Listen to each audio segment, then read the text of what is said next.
Hello, welcome back to Under the Moonlight. This episode is called Empty Nest, Full Heart, and it's for parents whose children have grown up and are living their own lives now. It's for anyone whose home feels quieter than it used to, but whose heart is still very, very full. So right now, if there's nowhere else you need to be, I'm very glad you're here with me. When my boys were still at home, I knew, in theory, that one day they would leave. We all know that, don't we? That's the job. You raise them to grow. But knowing something is coming doesn't always mean you're ready for how it feels. When my eldest son was heading towards university, for about 2 years beforehand, I honestly couldn't even say the word university without my eyes filling with tears. It felt like my heart was already practicing letting go. The thought of him leaving the safety of our home felt more than I could possibly bear.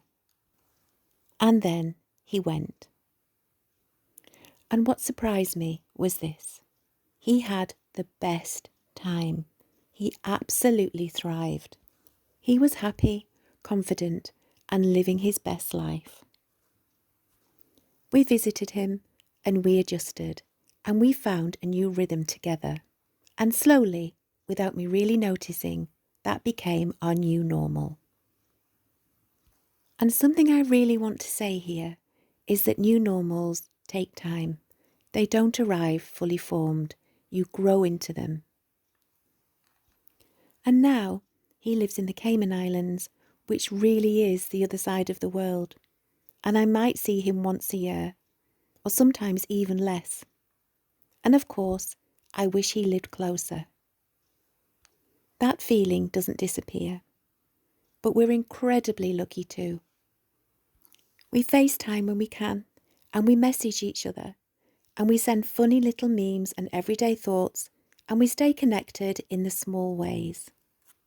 So I know what's going on in his life, and he knows what's going on in ours, and he's still a big part of our world. And one gentle thought I'd like to offer you is try and stay connected little and often if you can. And not just for the big catch-ups, but the small threads that quietly hold relationships together.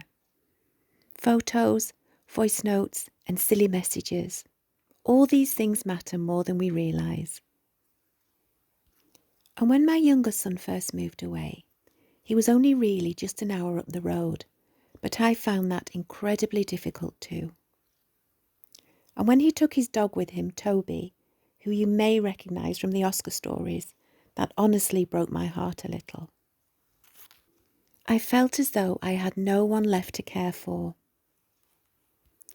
And the house felt different, quieter in a way that I hadn't prepared for. And then later, when he moved to Jersey, that stirred everything up again. I didn't want him to go. And yet, I did. Because I wanted what was best for him. I wanted him to follow his heart. And I wanted him to live a life that felt right for him. And that's the tender truth of parenting, isn't it? We want them close.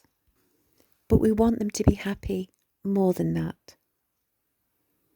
If your children are living lives that feel right for them, then something has gone right. Confidence like that doesn't appear by accident. So I want to say this clearly. You are allowed to feel proud. Proud of them and proud of yourself. You've raised children who can stand on their own feet, who make choices, who move towards what matters to them. And that is good parenting. Parenting, when you think about it, is bittersweet. Your children become your whole world, your routines, your worries, and your joy.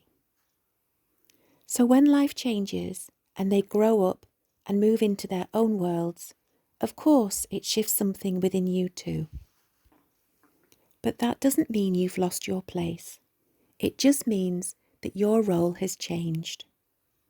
They're still a huge part of your life, and they always will be. Because your children don't stop being part of you when they leave home. They carry you with them. Staying connected matters. Not in a clingy way, and never with pressure, but in a steady, I'm here if you need me kind of way. Knowing you're there if they need advice or reassurance or just someone to listen. That quiet availability is powerful, and it's a different way to channel your love. But it's also important to make space for their new lives, their routines and their homes, their partners and their families. Not as something that replaces you, but as something that expands what family looks like. Love doesn't shrink with distance. It stretches, it widens, and it makes room.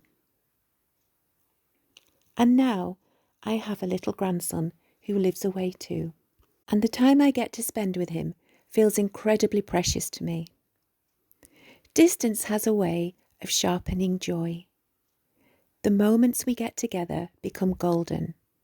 You savour them. You notice everything. You look forward to them, and you make the most of every second.